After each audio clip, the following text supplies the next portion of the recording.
What's up guys, welcome back. This is Anime Crossover. You'll be watching What If Naruto Was the King of Kryptonians Part 9. Now, let's begin. At first, Naruto comes off as pretty arrogant, even though he's got a lot of wisdom and smarts. That pride of his runs really deep. How can a king god not come off as arrogant? It seems like all the leaders of the pantheon have this air of arrogance about them. Zeus, Odin, Amaterasu, Darkseid, and the like. It seems like all of these leaders have a bit of an arrogant streak, doesn't it? You can really see the arrogance in Amaterasu. She actually left her whole pantheon, taking an entire army of gods with her, just to head over to the neighboring pantheon for something she thinks she deserves. And if she doesn't have that something, she could take down all of Mount Olympus. She was definitely an arrogant woman. But let's not mix up arrogance with being unintelligent. Once Naruto proved he wasn't hurt or weak like she thought, Amaterasu's attitude shifted. Wow, I didn't see that coming. She talked seriously, covering her mouth with the fan. I didn't realize how well you could bounce back. She was treating Naruto like he was her equal, which was off. She was looking at Naruto like he was some kind of weirdo. Now that she's recalled what it means to be the king of two pantheons, it's like he's carrying the weight of both of them inside him. She pondered that everyone who held the title of God King was aware of an unchanging truth. The king gods have the power to take back and bestow divinities to their subordinates. The only thing the subordinate needs is to be compatible with the divinity given by the king god. Right now, Naruto holds all the divine powers of the Kryptonian gods and those he gained from the battle with Thanatos. As the last survivor of the Kryptonian pantheon, he's got a huge responsibility to bear. Amaterasu felt the weight of responsibility as soon as Naruto let his pressure out, and Naruto just seemed to instinctively understand that responsibility too. When he woke up as a god, it was like suddenly coming out of a deep sleep and remembering all the things he'd forgotten before. He just knew so much in that moment. He felt humiliated because of that huge responsibility when the Japanese gods looked at him like he was someone they could easily step over anytime they wanted. He wasn't just a surviving Kryptonian who had to watch his step anymore. He had become a presence in the universe that couldn't be overlooked. After hearing what Amaterasu had to say, Naruto just gave a small smile and kept quiet. I'm really curious. What do you have in mind for the future? Amaterasu asked with curiosity. She put aside her arrogance and began to think things through. She made a few hasty choices regarding Naruto. She figured it was important to really get to know the person sitting in front of her first, or at least that's what she believed. Naruto beams with a smile, lifting his hand to reveal a tiny star that sparkles in his palm. I'm going to recreate my planet, bring back the Kryptonian pantheon, and in the future, I'll conquer all the pantheons of the gods and build an empire. Now, he had a better idea of what he wanted to achieve in the future. So, when he woke up as a god and took on the role of king god, he ended up with this skill called cosmic consciousness. It wasn't flawless, though, and it really depended on how high Naruto's divinity was. So, if Naruto's divinity is stronger than Darkseid's, he can keep an eye on everything Darkseid is up to, even in his own territory. Right now, Naruto's divinity is massive. He's not quite on the same level as Darkseid, but he can definitely keep an eye on different parts of the universe with ease. He definitely needs to be cautious when using this ability. After all, he wouldn't want to step into the territory of some unknown entity with powers way beyond the ordinary. You know, this universe is pretty weird, and it's got room for all sorts of beings like that. Oh, I'm really curious. What method do you plan to use to get this done? Amaterasu asked with a serious tone, completely overlooking the small sun in Naruto's hand. Naruto gives a calm smile and clasps his hands together, then the little sun fades away. I'll use everything at my disposal. Marriage, war, espionage, even murder and negotiation. I'm going to use all the tools I have to achieve my goals. Amaterasu glanced at Fyora, seeing only the queen of the Kryptonians and Olympians, a cold smile playing on her lips, clearly showing her agreement with everything Naruto had said. Amaterasu had a gentle smile on her face, clearly enjoying Naruto more and more. Naruto, the king god of Krypton, and the king god of Olympus. She gives Naruto a warm smile. I've got an idea I want to share with you. Oh? Naruto noticed that Amaterasu's attitude shifted a lot when he showed off his power, but this time, it was a pretty big change. So, what's your proposal? He was really curious. I want to marry you, and in exchange, you'll have the Shinto pantheon at your fingertips. Amaterasu chatted with a smile lighting up her face. What is going on?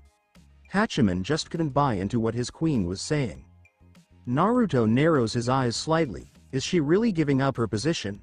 I was really hoping she'd want to marry me and maybe ask for something like independence for her government. She'd be under my command, but all the matters of her kingdom would still be her own to handle. I don't get it, why would you give up your own pantheon? Naruto was a bit confused at first, but when he noticed Amaterasu gazing at Fyora, it all clicked for him. Amaterasu glances at Fyora with a chilling smile and says, I want to be the empress. Fyora narrows her eyes as she glances at Amaterasu. She's fine with Naruto having more wives. In fact, she sees it as a boost for her own empire and her husband's growth. However, she wasn't a fan of the way someone was questioning her position. Naruto gives a smile and stays quiet, crossing his legs and leaning back in his chair. Amaterasu kept her gaze on Fyora and said, I want to be the first wife, to have a husband who shares the divinity of the sun and rules over a great empire. Don't you think that's a story worth sharing down the line? This seems a bit tricky. How are you planning to figure out my position? Fyora asked with a chilly expression. Well, obviously with a duel. In just a week, we're going to have a showdown. You and I, battling it out for the title of first wife. Amaterasu flashed an arrogant smile, fully confident in her victory since Fyora hadn't awakened her divinity yet. Snap. Fyora crushed the fancy chair effortlessly with her grip. Hades took a step back from Fyora as he caught sight of the icy expression on the Queen of Olympus. Even though he hadn't spent much time with Fyora, he quickly realized just how intimidating the queen could be when she was upset. All right, I'm up for the challenge. Let's see who comes out on top. Fyora stands up from the chair and begins to walk toward the exit. My wife, Naruto said. Fyora turned to face Naruto. Naruto snaps his fingers, and just like that, a ball of dark energy materializes in front of Fyora. This energy ball represents Thanatos' divinity of death. A little while back, Fyora mentioned to Naruto that Gaia referred to her as Scythana. As Naruto learned about Kryptonian mythology, he quickly grasped what those words meant. Gaia believes that Fyora is the reincarnation of Scythana. Don't you think that's a bit unfair? Amaterasu let out a grunt. I'm just trying to keep everything in balance. You've been a goddess for quite a while now, haven't you? Are you worried about a new goddess? Naruto said something. No way, not at all. Amaterasu said something. Fyora gazes at the black divinity, bringing her arm near the dark energy. It's like two magnets drawn together, and just like that, Thanatos' divinity flows into Phora's body. Fyora shuts her eyes. Naruto smiled when he saw this scene, feeling curious about what was going to happen in a week. Fyora opens her eyes and gazes at Naruto. Honey, I'm planning to train in seclusion, so I'd prefer if you didn't come by. Naruto gives a nod, showing that he gets it. As Fyora strolls toward the exit, Naruto chimes in, Amaterasu. I think it's time for you to start training as well.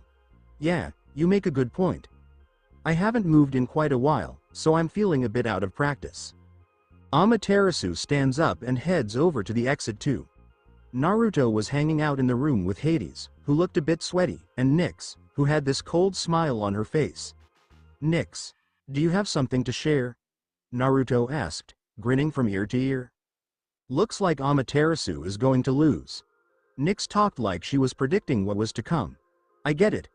There's just no way the queen I've put so much effort into educating is going to lose to anyone else. Fyora is and always will be the perfect empress for me. She's my wife who shares my burdens. Naruto smiled softly, his love for his wife shining through his words. Nyx strolls alongside Naruto, leaning in a bit closer as she whispers, I'm feeling a bit jealous. She spoke softly, her voice filled with warmth and affection. Naruto raises an eyebrow and turns to look at Nyx, but all he finds are remnants of her divinity, showing that she's vanished. Hades just stood there, mouth agape, taking it all in. For a second, he couldn't quite believe that he actually heard those words from Nyx. As he watched the black smoke fade away, Naruto couldn't help but smile, a hint of amusement dancing on his face. Oh, what a nice surprise this is. My queen, what's all this about? Hachiman asked Amaterasu a question. If another god had posed the same question to Amaterasu, the queen goddess of the Shinto pantheon, they probably would have found themselves in a lot of trouble, maybe even losing their divinity for being so bold. Honestly, it's pretty clear that no one should doubt the queen's authority in the Shinto pantheon. So, the person who asked the question is Hachiman, right? He's this god who's always been there to protect Amaterasu, and she really trusts him a lot. So, she's okay with chatting. Didn't you feel that pressure? Amaterasu chatted casually while making his way to the balcony of the Olympian Palace. Hachiman gives a nod. I've never felt this much pressure in my life. He felt pretty helpless against Naruto's strength. He believes he could take him down if a bunch of gods teamed up, but the fallout would be massive. You're right. Naruto's already shouldering the weight of 2 pantheons, and he's thinking about piling on even more. He's a god with an amazing vision. As he shared his goals, I could really see them coming to life in the future. He's like a god on a mission, never stopping until he reaches every single one of his goals. In contrast to Darkseid, he is not an absolute authoritarian. He is open to negotiation and dialogue, though there are boundaries that must not be crossed.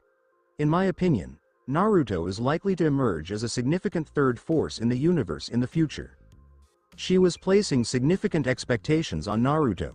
In the future, there will be 3 significant powers in the universe: the tyrannical empire of Darkseid, the empire of Isaiah, the Heavenly Father, and Naruto's empire. Amaterasu is elucidated. Hachiman slightly parted his lips, having never witnessed Amaterasu express such high regard for any being throughout his entire existence. She pauses on the balcony of Olympus and steps into the air, then proceeds to walk towards her army. I refrain from engaging with the Darkseid Empire due to clear and compelling reasons. Their leadership is unpredictable. Isaiah's empire is firmly established, and I perceive no opportunity for advancement within this organization without marrying that irritable older gentleman. Furthermore, my intelligence indicates that Isaiah has connections with Darkseid. The most recent update I received indicates that Isaiah dispatched one of his offspring to the Darkseid Empire, while Darkseid, the tyrant, also sent some of his progeny to the Isaiah Empire. I must express my dissatisfaction with this interaction. Amaterasu expressed her disdain. Considering the future, Naruto stands out as the optimal choice. He possesses youth, courage, strength, and wisdom. She presents a warm smile beneath the fan. He is an exemplary husband. Hachiman nods, now comprehending his queen's objectives. As a result, do you aspire to be the first wife? She observes Mount Olympus for a moment. Indeed, the first wife will inherit everything from Naruto, as she holds the highest authority in this empire. It is essential for me to be the first wife, as my pride does not permit me to accept the role of the second wife. She spoke in a very solemn tone. The primary headquarters of Naruto. The facility originally constructed for Ares is now repurposed as a training base for Kryptonians. How is the Kryptonian training progressing, General Zod? Naruto inquired via hologram. My lord, the training is advancing effectively. General Zod addressed the audience while observing a hologram that displayed a group of Kryptonians engaged in training. Naruto, positioned on the throne of Olympus, regarded Zod through the hologram and inquired, are there any soldiers deserving of attention? Litha Tablan, the queen's disciple, demonstrates remarkable talent. She evokes memories of Fyora in her youth. Zod transmits a recording of Litha's training session for Naruto. Naruto initiates the recording and presents a bemused smile. Oh. The recording depicted Litha engaging in combat with 5 Kryptonians who were absorbing sunlight. Naruto quickly observed that the Kryptonians appeared disoriented by their heightened senses, while Litha demonstrated an impressive ability to adapt to her newfound powers with remarkable speed. Is my wife's training effective? Naruto observed that Litha is evolving into a formidable warrior, strategically targeting the soldiers' vulnerabilities. Could you please provide an update on the status of these 5 soldiers? Naruto inquired. All the soldiers are in good health. They recovered swiftly after being exposed to sunlight. I understand. Naruto recognized that the soldiers' injuries were not critical enough to warrant the use of a regeneration chamber. Interestingly, the Kryptonian who consistently accompanies the Martian is distinguishing herself in training, even though her progress does not match that of Litha. Zod has provided another recording. Naruto receives the recording and opens it, quickly observing a woman with long blonde hair engaged in combat with multiple training robots. Zor-El may be a bit clumsy, yet she is steadily improving her strength. What is the status of my shield? How is your training advancing? Naruto inquired with interest. No, is that so? Zod observed a hologram displaying a Kryptonian engaged in combat with multiple robots and soldiers simultaneously. General Zod remained silent, simply relaying the events as they unfolded in real time. Naruto activates the hologram transmitted by General Zod. It appears he is taking on too much. The impact of the conflict I experienced seems to have significantly affected him. Indeed, he holds himself accountable for not being present with you during this conflict. All Kryptonians aboard this ship share the same perspective as Nan. Zod provided feedback. Naruto offers a slight smile. I would appreciate it if you refrain from interrupting Nan's training. Should he become exhausted, you may utilize the regeneration chamber. Certainly, my lord. Zod provides a response. Naruto deactivates the hologram and addresses Zod. General Zod, how is your training coming along? He offered a slight smile. Having known you for a considerable time, may I confidently state that you have mastered your abilities? Zod displayed a subtle smile, yet remained silent. His silence was sufficient. Ultimately, the relationship between the disciple and the teacher was one of deep familiarity and understanding. Excellent, continue with your training. I expect you to become the second strongest individual in my empire. Naruto articulated his thoughts. Oh, who are the most formidable entities within your empire? Zod inquired with interest. My wife and I, of course. Naruto chuckled and remarked, given Litha's abilities, I have no doubt she will rise to become the second strongest woman in my empire. If you're not careful, you may find yourself at risk of losing your position. He engaged in a brief session of play. As my master, it is essential for you to strive to surpass my strength. Ultimately, a disciple should always seek guidance from a teacher who possesses greater strength and knowledge, correct? He displayed a subtle smile. This is a significant goal, but I have concerns that I may never reach a level of strength comparable to yours, given your unique genetic advantages. He displayed a subtle smile. While I may possess genetic advantages, true success is attainable through dedication and effort, wouldn't you agree? He spoke and added with a serious demeanor. Work hard, Zod. One must possess the strength to withstand a powerful blow delivered in my divine form. One must be capable of confronting an entire pantheon of gods single-handedly. For a brief instant, Naruto's eyes exhibited a crimson hue. General Zod states, that presents a significant challenge, however. I am prepared to accept this challenge. He articulated his determination, his eyes gleaming with intensity. Naruto displayed a broad smile upon observing Zod's demeanor. Enhance your strength, Zod. Upon reaching a level capable of challenging the gods, I will present you with a transformative gift. Unbeknownst to General Zod, his destiny has experienced a significant transformation, one that will profoundly affect all beings across the universe. Sector 2814. In Sector 2814, a sense of tranquility prevailed, while the Kryptonians aboard Naruto's mothership diligently scanned the universe for any anomalies or unfamiliar phenomena. Suddenly, the tranquility was disrupted as a small wormhole emerged near Earth. The scanners on Naruto's mothership began to emit alerts upon detecting the signal from the unidentified object. Could you please clarify the current situation? General Zod inquired with a composed demeanor, assessing the advancement of the training for the subordinates he had selected, yet the alarm diverted his focus. General Zod, our scanners have detected an unidentified object entering Earth's atmosphere. A subordinate communicated verbally while using hand gestures to indicate her interaction with the computer. Please display the images on the screen, I would like to understand the situation. General Zod issued commands from the command chair, assuming responsibility for all matters concerning the mothership in the absence of the King and Queen of Krypton. The King God of Krypton is presently addressing the aftermath of the Greek gods' conflicts while also engaging with those deities who chose not to partake in the war on Olympus. This initiative is driven by his need to cultivate additional alliances and to understand the reasons behind their non-involvement in the conflict. Queen Fyora is currently unavailable, as she is engaged in training in a secluded location within the underworld. It appears that she is currently training her newly awakened deity. With the absence of the top officials from New Krypton, General Zod was left to shoulder the entire responsibility of leading the mothership. Certainly. The subordinate stated. The image of the unidentified object is promptly displayed on the screen. Is that a Kryptonian vessel? General Zod arched an eyebrow. Sir, our scanners have detected the vessel. It is a personal House-El ship. The subordinate informed General Zod. Upon hearing the subordinate's words, General Zod promptly rose and stated, I will retrieve that ship. If the individual inside is who I suspect, our king will be quite pleased. Please remain prepared and await my instructions. I expect everyone to stay vigilant. General Zod issued a command. Certainly, the team members stated. General Zod exits the cockpit and proceeds through the corridors of the mothership.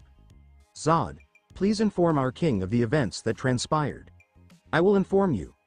Zod addressed the audience. Mount Olympus. Located in proximity to Hestia's temple. I am considering whether this location is accurate. Naruto reflected on his journey while carrying the blade of Olympus on his back. He had fought 2 wars with that sword, which had become an essential companion for him.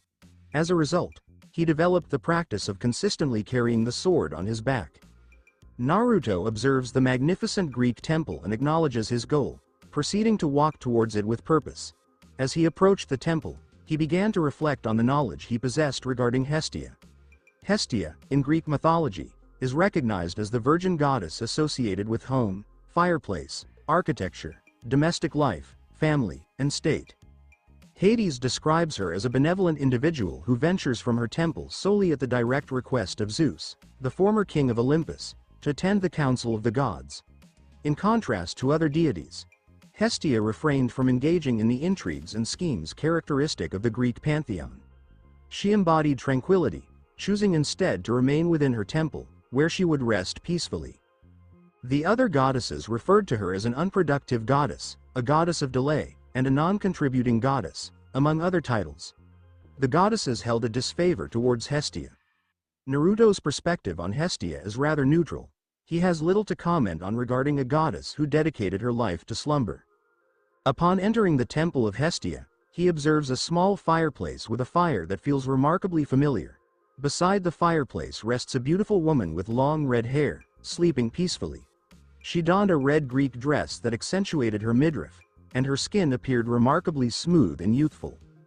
Naruto inadvertently looks at Hestia's long red hair, as well as his own hair, before being drawn to the goddess fireplace. I didn't expect this. Naruto spoke truthfully. He could feel it.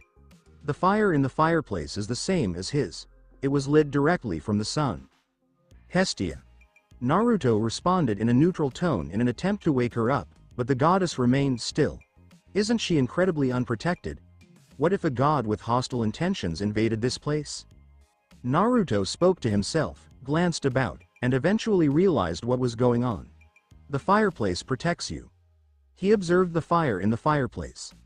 The fire in the goddess Hestia's hearth was taken directly from the sun. Naruto can sense that the fire's divinity is at the highest degree. Any deity with less strength would be extinguished if he invaded Hestia's home. Well, that fire has no effect on me. Naruto ignores the fireplace and glances at the goddess. He approaches her and talks in a neutral tone. Hestia, wake up. Hestia's body shifted slightly, and Naruto assumed he had woken her up, but he was mistaken. The goddess simply turned and snuggled on the floor. Naruto was perplexed by the circumstances, so he returned his gaze to the fireplace before turning to face the red-haired goddess. He decides what to do and sets the Olympus blade on the floor before sitting down and closing his eyes. He opted to wait because he doesn't have much work to do today and has already cleaned up the aftermath of the previous conflict. Having huge titans as allies has its benefits. For the time being, I must only visit the gods who did not take part in the fight and find out where Athena, Gaia, and Rhea are. Naruto remembered the goddesses who had decided to betray him. Naruto spends a few minutes with his eyes closed. Suddenly, as if drawn to something, the goddess Hestia rose slowly and began crawling towards Naruto, eventually lying down with her head on Naruto's lap.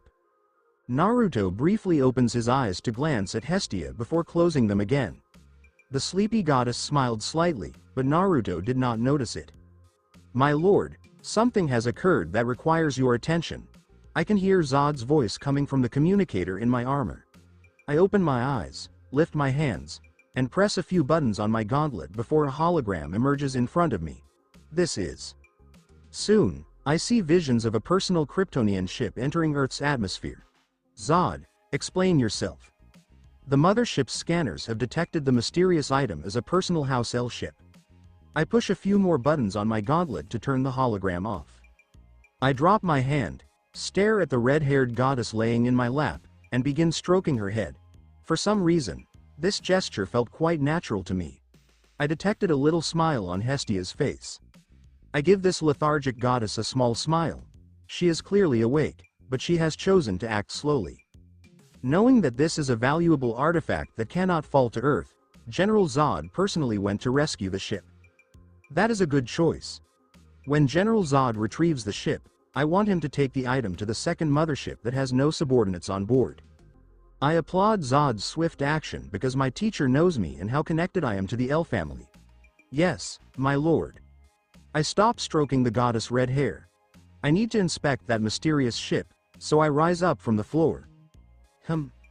Hestia appears irritated.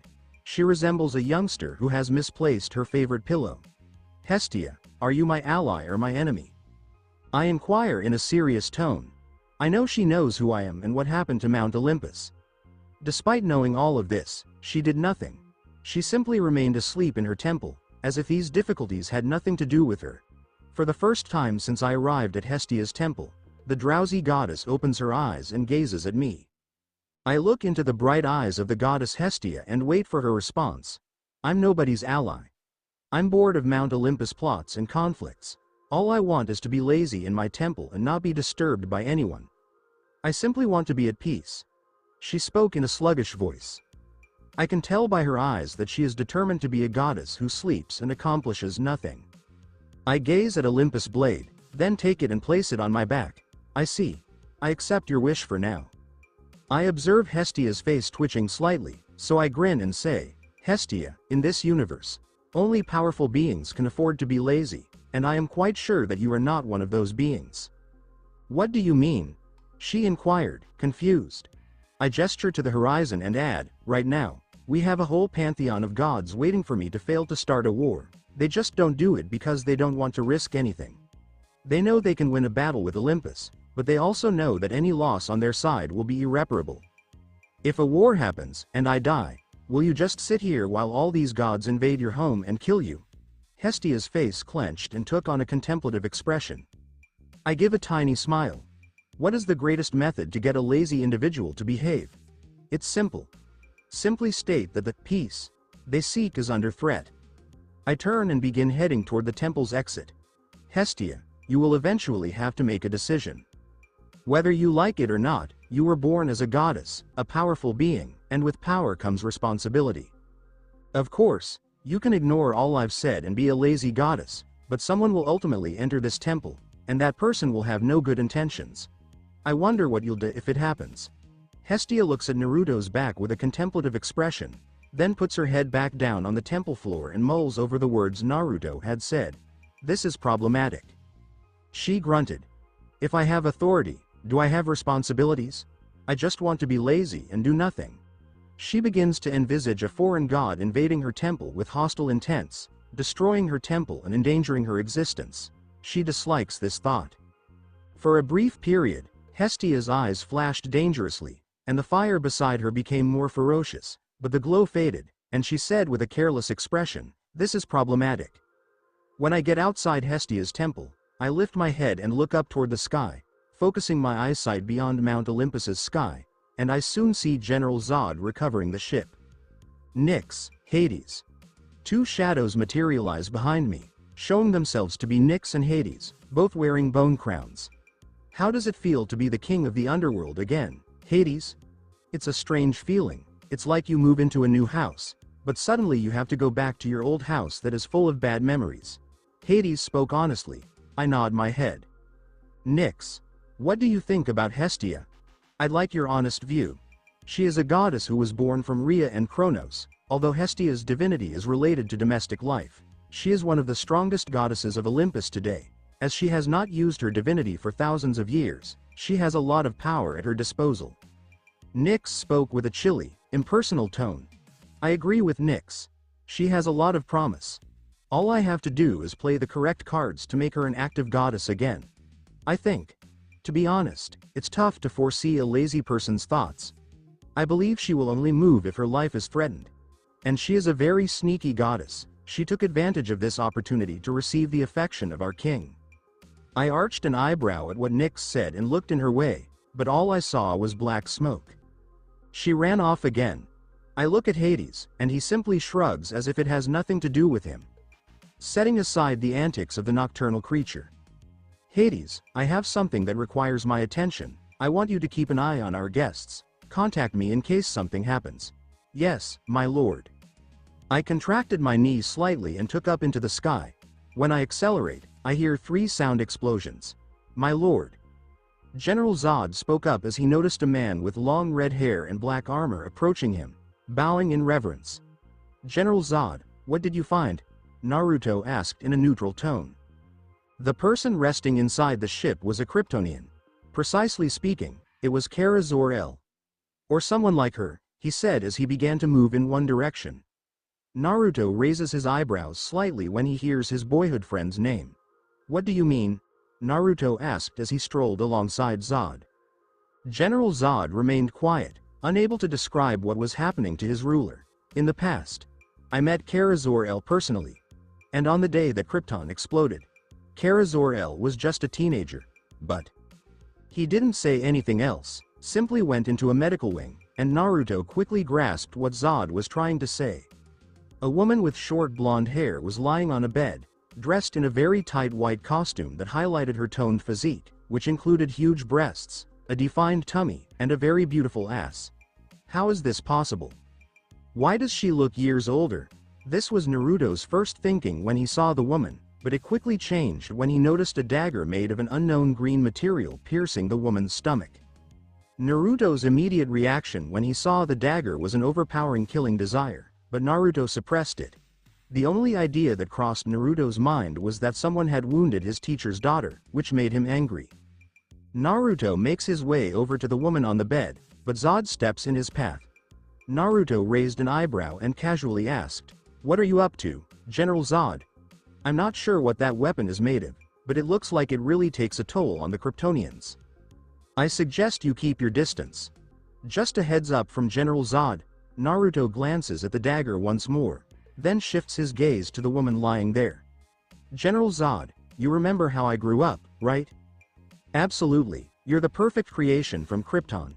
General Zod didn't deny it. So here I am, a king and a god of not just one, but 2 pantheons. He mentioned. Naruto made his way over to Kara, who was resting on the bed, and this time, General Zod didn't get in his way. Naruto moves in closer to Kara and lifts his hand toward the dagger. He grabs the dagger and, with lightning speed and accuracy, pulls it from Kara's body. She didn't feel a thing. He was so quick and precise that Kara didn't even feel the pain. General Zod opened his eyes wide, but then he shut them again, and a small smile crept onto his face. Just like I figured, that little monster. He thought. Naruto glances at the dagger he's holding.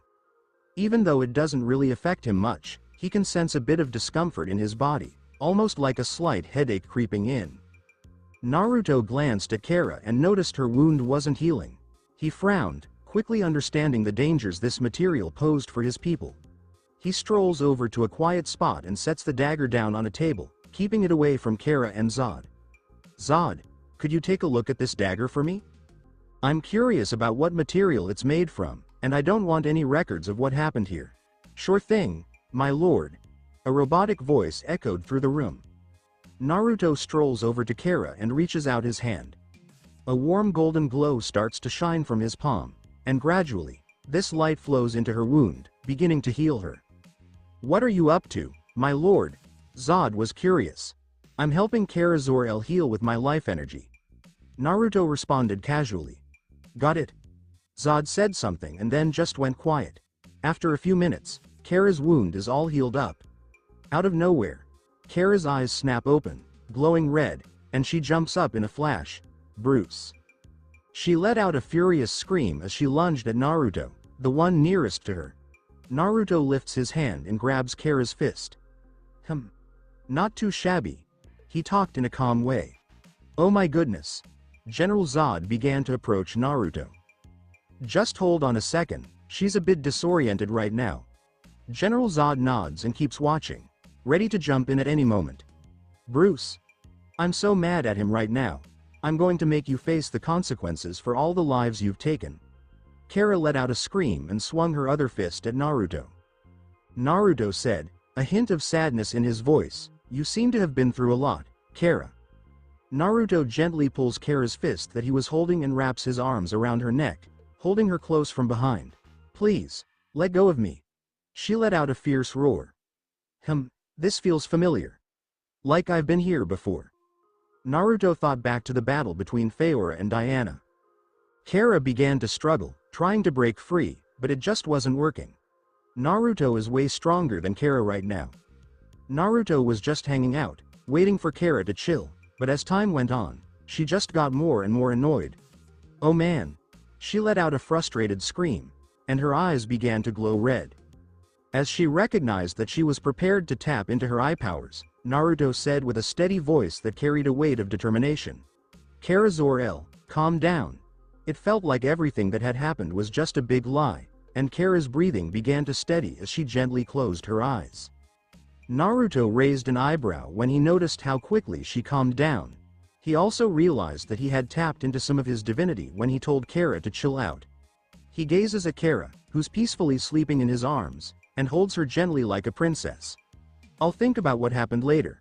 I really need to figure out what's happening, he thought while making his way to the exit, carrying Kara in his arms.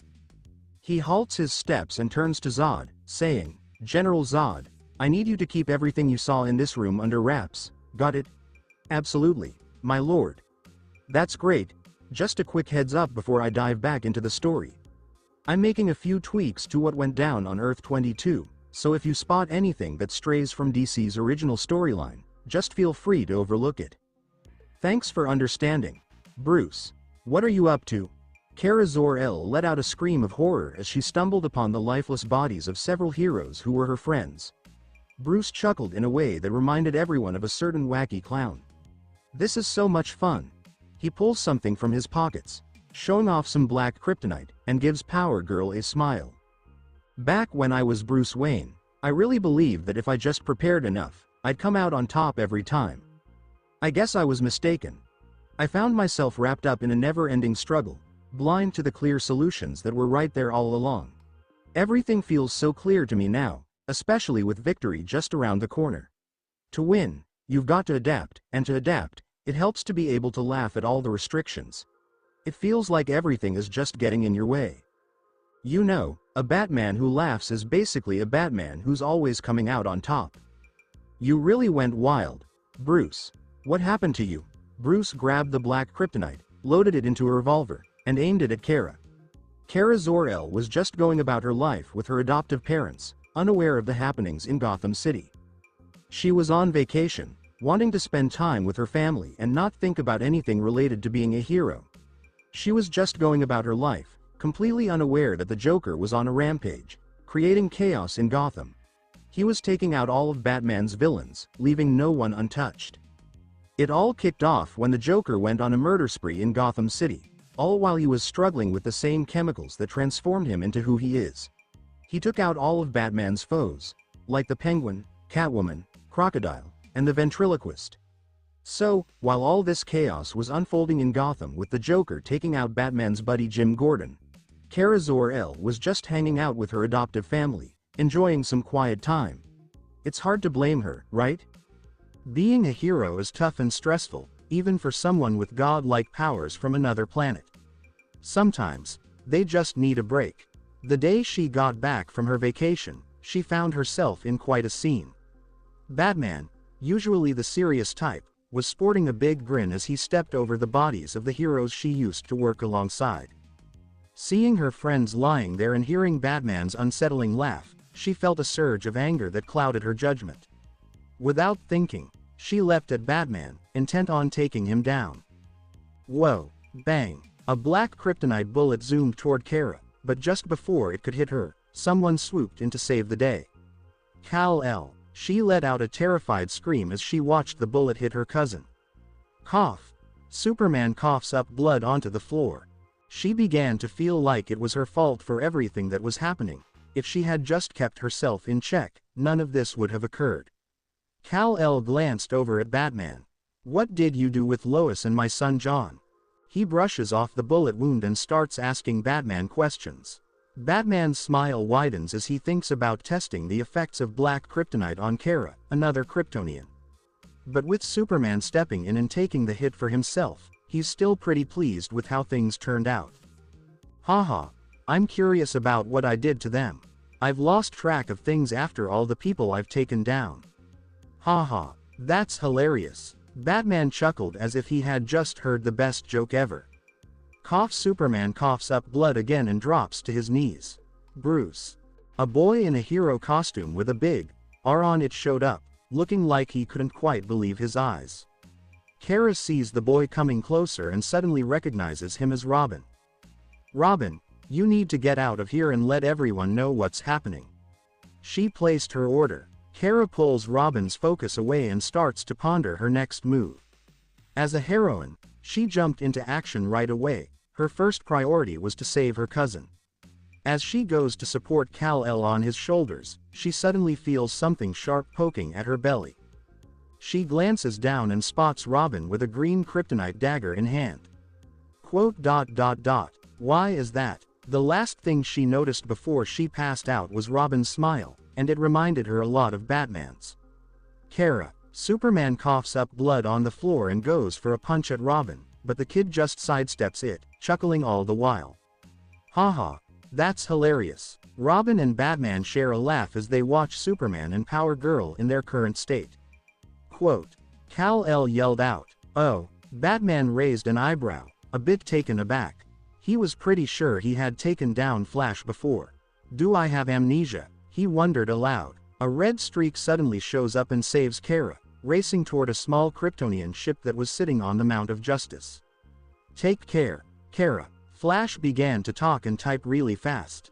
As he watched the ship take off into the sky, he grabbed the communicator and said, Diana, the ship's gone, and Kara is safe. So, what about Kal-El? Diana, who was at Themyscira, asked. They're probably either dead or just lost it. Either way, this isn't a great outcome for us. Barry spoke in a flat voice. What are you planning to do next? Are you planning to come back again? Sure. This time I sent Kara to a universe where she can lend us a hand. I didn't do that before. I'm really hoping that the future brings about this change. What if the future stays the same? I just need to keep trying until I get it right.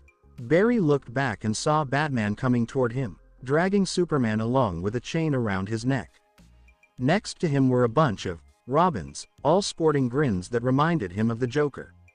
We really shouldn't create the Batman who laughs. Diana lets out a sigh. Run, Barry, just run. Barry wears a sad smile and thinks to himself, how many times have you said that word to me? Sure, I will. We'll catch it in no time. Barry quickly hangs up the communicator and takes off running. He jogs up the Mount of Justice a few times, and then he heads over to the sea. So, there are a bunch of sonic booms, and then out of nowhere, a singularity pops up, and Barry just jumps right into it. The underworld, where Hades reigns. Fyora was sitting quietly on a pile of bodies in the underworld, trying to tap into the new powers she had discovered. The challenge wasn't too tough. The powers just seemed to come to her naturally, almost like she was rediscovering something she had lost a long time ago. She bounced back with her powers in no time, but figuring out how to control those new abilities turned out to be a bit of a hassle. The first time she walked into the underworld, it wasn't unpleasant at all. In fact, she felt a strange sense of comfort in a place that most would find unsettling. Honestly, she never imagined she'd feel at ease in such a rundown spot. Fyora blinks awake. As soon as she opened her eyes, her blue eyes sparkled, and it was like half the pile of bodies she was sitting on just froze in place. Tisk. My husband really made it seem like this was a piece of cake. She let out another grunt when she figured out that her control wasn't quite up to par. Once more, she shuts her eyes and starts to meditate. The more she got in tune with her powers, the more she started recalling a time she really shouldn't have been thinking about. Meanwhile, she began to feel the emotions of the old Sithana. She recalls that, just like her husband Naruto, she was among the first gods in the universe. However, unlike her brothers, she was an evil goddess, born in one of the coldest and most remote areas of the universe. She remembers being born with a profound hatred for heat and light. That same hatred attempted to creep into her heart. I can't stand Naruto. I really dislike your light, and your heat just gets on my nerves. Ugh, Fyora said with a frown. For a moment, she nearly got swept away by the intense hatred coming from former Sithana, but then she thought about the warmth and safety she felt in Naruto's arms, and a loving smile spread across her face. She recalled all the moments tied to Naruto, how he showed her what it meant to be an empress, how he guided her through the Earth's story, and all the lessons he shared with her. It's the small stuff, you know. But those little things really help to balance out the darkness in my heart. With a loving smile on her face, she thought about it as her hair began to grow down to the floor. It gradually turned a beautiful white, and soon enough, her hair was completely white. Kill. That's frustrating. Do you really think you can take control over me? I'm you, but I'm also Fyora too. The queen goddess of Krypton. Fyora opens her eyes, and just like Naruto when he taps into his divine form, her eyes are completely white, almost giving off the impression that she's blind. As soon as she opens her eyes, everything around her within a 10 km radius just freezes up. She begins to float up into the air. The annoying voices have quieted down, but I really need to get a handle on my power. She felt frustrated that those voices just wouldn't go away, so she shut her eyes once more and began to meditate again. Just a reminder, I'm Fyora, Naruto's wife. Don't let these feelings get to you. She kept saying those words to herself like a mantra, using Naruto as her emotional anchor to avoid getting swept away by the feeling of hatred. Hades was keeping an eye on Fyora from afar, and he couldn't help but feel a bit nervous as he sensed his queen's divine presence. Fyora might not realize it, but by merging with Thanatos, divinity, she ended up becoming the goddess of death for two different pantheons. While she was in the underworld, a realm that constantly feeds the gods of darkness, the power she held there was immense. Amaterasu was deep in meditation when she suddenly stood up, her eyes filled with concern. She was working on her powers, and for just a second, she saw a glimpse of what her future could be. Lady Amaterasu, what's going on? Hachiman was curious and asked Amaterasu. Right now, they were hanging out at the border of Mount Olympus. Nothing really happened. Amaterasu spoke and then settled back down in her carriage. Looks like the future has shifted once more. Nope, the future is looking a lot clearer now. For a moment, she spotted Naruto soaring toward a sea of parademons, with a goddess of death right by her side. Sithana. Amaterasu gulped as she recalled what the goddess looked like. She attempted to conceal it, but her expression revealed what she was feeling in that moment. She felt fear. It was clear she was afraid. She recalled the sensation from the prophecy and realized it was the same vibe that woman Fyora had given her. Amaterasu's eyes widened in surprise. I used to think that woman was just a goddess of death and low-level ice, but I was wrong. I made a silly mistake. Even if that woman had Thanatos, divinity, I could take her down since she's just a newbie. But, I just didn't think that woman was Sithana. Wasn't that wild? That goddess was Naruto's eternal enemy. Wasn't she trying to have Naruto's kids too, like, destroy the universe or something? Why are they getting married now? She began to wonder, have I been spending too much time alone? So, what's been going on in the universe while I was busy with my pantheon? Amaterasu wouldn't deny it, she was scared. So, Sithana was one of the first goddesses to come into existence in the universe, and just like Naruto, she had some serious power. She was strong and a bit wild. At first, Amaterasu felt pretty sure about taking down Mount Olympus, especially since Naruto was worn out from all the fighting in the war. If she went for it right then, Some gods on her side might not make it, but she was confident she could take down Naruto. So, now that it's just a distant dream, Naruto is doing well and feeling healthy. And to top it off, Sithana is starting to wake up. As Amaterasu reflected on her choices, it hit her that she had been pretty arrogant. If she really wanted to take down Mount Olympus, she should have gone after Naruto when he was at his weakest. If she wants to team up with Naruto, she should just go and let him know what she's thinking.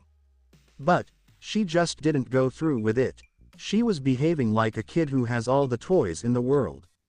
Have I become senile over time? She scolded herself for overlooking something so simple. I haven't talked to the gods from other pantheons in ages. Is that why I lost my judgment? She chose the most complicated route, threatening Naruto while giving him a chance to bounce back. But hey, it's not the end of the world. Even if I end up losing this battle in a few days, I'll still be on Naruto's side. I might not be the top authority next to him, but being the second wife works for me, and that's just fine. So, here's the thing. What if that wild one decides to mess around with the Shinto pantheon? Amaterasu was pondering a few things when he realized that Sithana would be his opponent down the line. Out of the blue, she spots something. I feel pretty secure about my pantheon. Naruto isn't the type to do anything that would weaken the military power of his own empire. If I end up losing this fight that's coming up, I can always just head back to my pantheon and call off the engagement. Plus, I can always try a friendlier approach next time. I rushed a bit too much. I don't need to be his wife right now. The supreme goddess of the Shinto pantheon found herself a bit puzzled about her next move. With Sithana around, she was seriously thinking about just heading back home and taking it easy.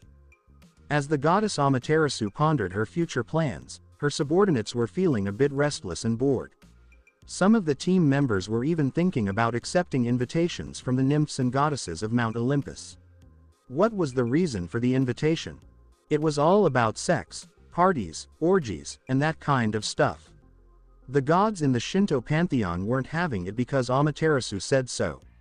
She specifically told them to steer clear of Mount Olympus, and if anyone dared to disobey her, well, let's just say it wouldn't end well for them.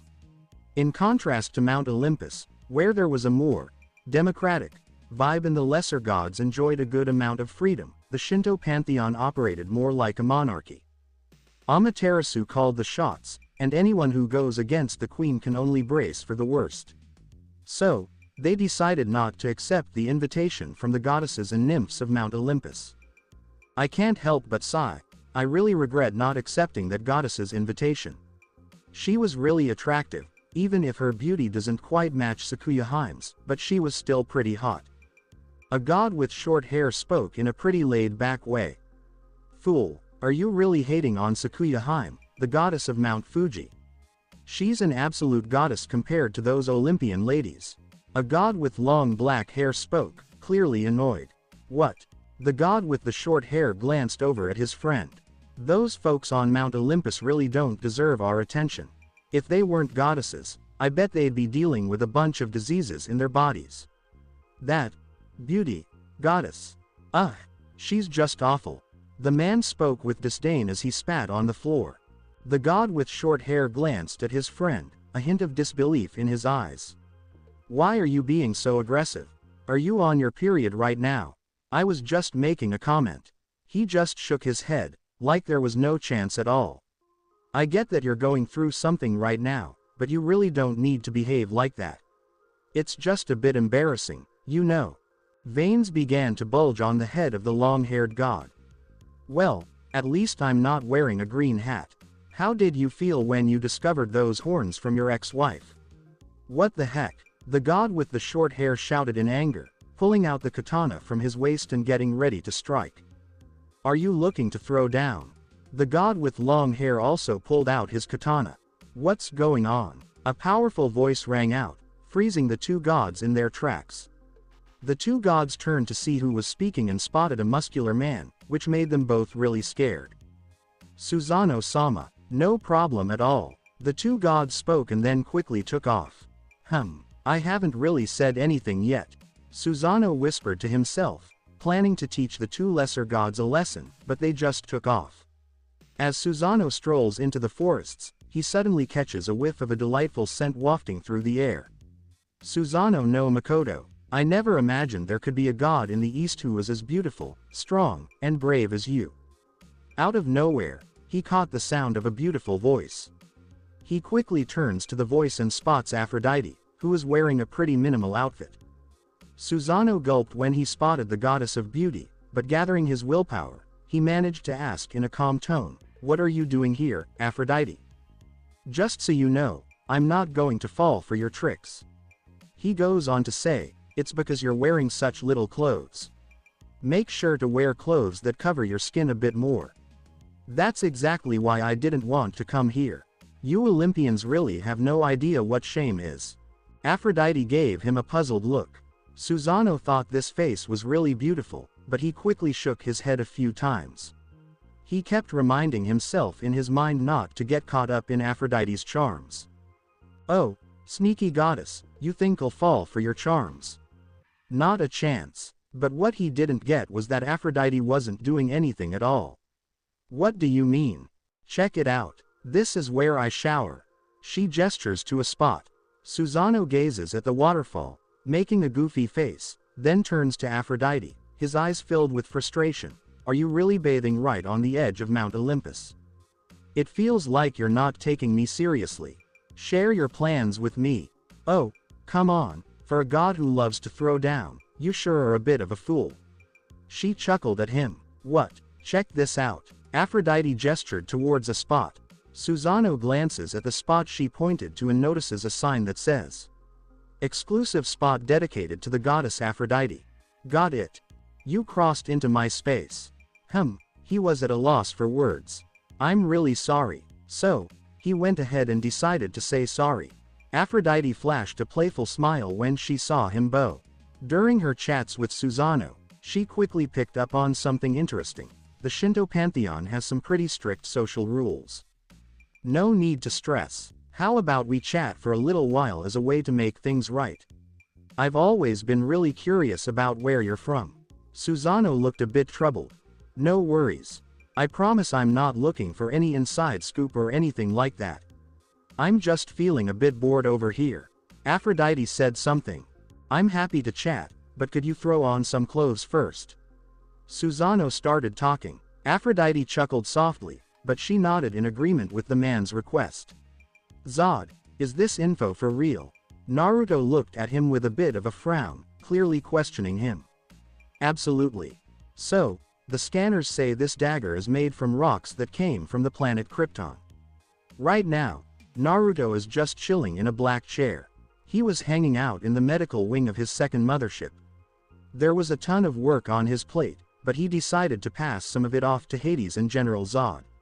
He just can't seem to leave that blonde woman alone. When this woman showed up, Naruto couldn't help but wonder about a bunch of things, with the biggest question being, why does she look older? Is she the Kara Zor-El that he knows? What was that singularity that Kara's ship took off from? He was full of questions, and deep down, he realized that the answers to all of them rested with the woman lying on the medical bed. That's odd. If this stuff is from my home planet, why is it dangerous for my people? He just couldn't wrap his head around it. He distinctly remembers that back on Krypton, this kind of material wasn't around at all. The only thing Naruto can come up with is that this material must have mutated when his home planet blew up. All of a sudden, Naruto's eyes went wide as he had a realization. "Zod, can you use the ship's scanner to check out planet Earth? We need to find materials that match the substances in this dagger." "Sure thing, my lord." Naruto presses a few buttons on his armor, and a hologram pops up. "My lord." A girl with green skin and long red hair pops up on the hologram. "Magan Maors, I could really use your help with something. Can you come to the second mothership?" "Absolutely. I'm heading out now." Magan Maors ended the call, a big smile spreading across their face. Naruto can't help but smile a little when he notices Magan Maors' vibe. So, the scan is all done, and it found 250,638 objects that match the material used to make this dagger. Arthur's note. I just threw in a random number because, honestly, in the comics, Kryptonite looked like cabbage that you can find anywhere. Naruto's eyes pop wide open. Can you show me the map? He talked seriously, never imagining there would be so many traces of Krypton on this planet. Before long, a hologram of Earth pops up right in front of Naruto. On this hologram, he sees a bunch of small dots marked on the map. He also realizes that there are quite a few of these stones in Smallville, the place where he found Kal-El. After thinking it over, Naruto taps a few buttons on his gauntlet, and just like that, the planet's hologram shifts to show General Zod's face. My lord, General Zod, I've got a mission for you. Naruto talked seriously. General Zod looks serious and waits patiently for his king to give the command. Naruto gathers all the info he picked up about the stone and shoots it over to General Zod. General Zod takes a look at the information and his eyes widen, just like their king. He quickly understands the danger they're in. Can you pause what you're doing for a moment? I need you to gather 10 squads of skilled people. Let's make sure all those stones are kept safe in the Arctic. We need to study this material right away and plan to get rid of it soon. Naruto said, his voice steady and even. Absolutely, my lord. Just a heads up, you really shouldn't touch these stones unless you're wearing your armor. This one is super toxic to Kryptonians. Please be really mindful when it comes to your team members. Naruto said, if any of my soldiers show any sign of weakness, they need to pull out of this mission right away and get rescued. You can take 2 recovery cameras with you. Whatever you wish for, just say the word. General Zod nodded in agreement, showing his respect for the mission. Sounds good. He's got a satisfied smile on his face.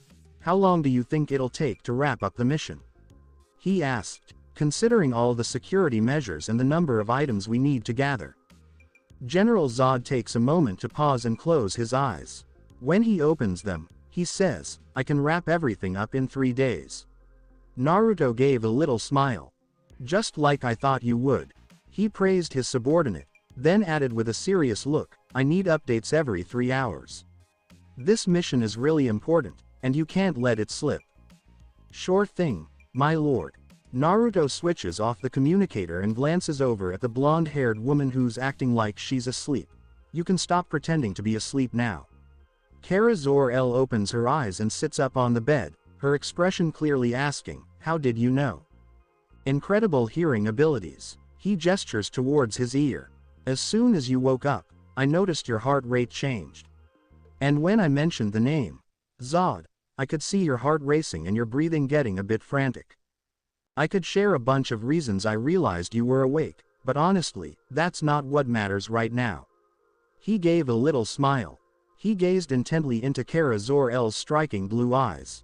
He gradually applied his divine power as a kind of pressure on Kara's body trembled slightly when she locked eyes with Naruto's intense red gaze. It was as if she were standing before something greater than herself, a powerful presence that filled her with an overwhelming sensation. Yet, despite that feeling in her chest, she couldn't look away from Naruto. Naruto was just sitting there with a blank expression, not making any moves, but that alone was enough to send Kara into a panic. With this demonstration, Naruto finally got it. That's not the Kara I remember. If it was the Kara he remembered, she would have instantly shown a look of fear. After all, she was just a kid who had always been sheltered. She just couldn't handle the pressure that Naruto was giving off. This woman stands out. Even though she's scared, she confronts Naruto directly. She gives off the vibe of a warrior who's faced many battles, but he might not have it all figured out. You know, there are just so many weird things out there in the universe. Who are you? She gave it a shot to ask. Naruto pulls back his divine aura and gives a little smile. I'm Naruto, the God King of Krypton. Stay tuned. Thank you for taking the time to listen to this video. I'm thrilled you watched the video. If you enjoyed it, be sure to like and subscribe for even more exciting content coming your way soon.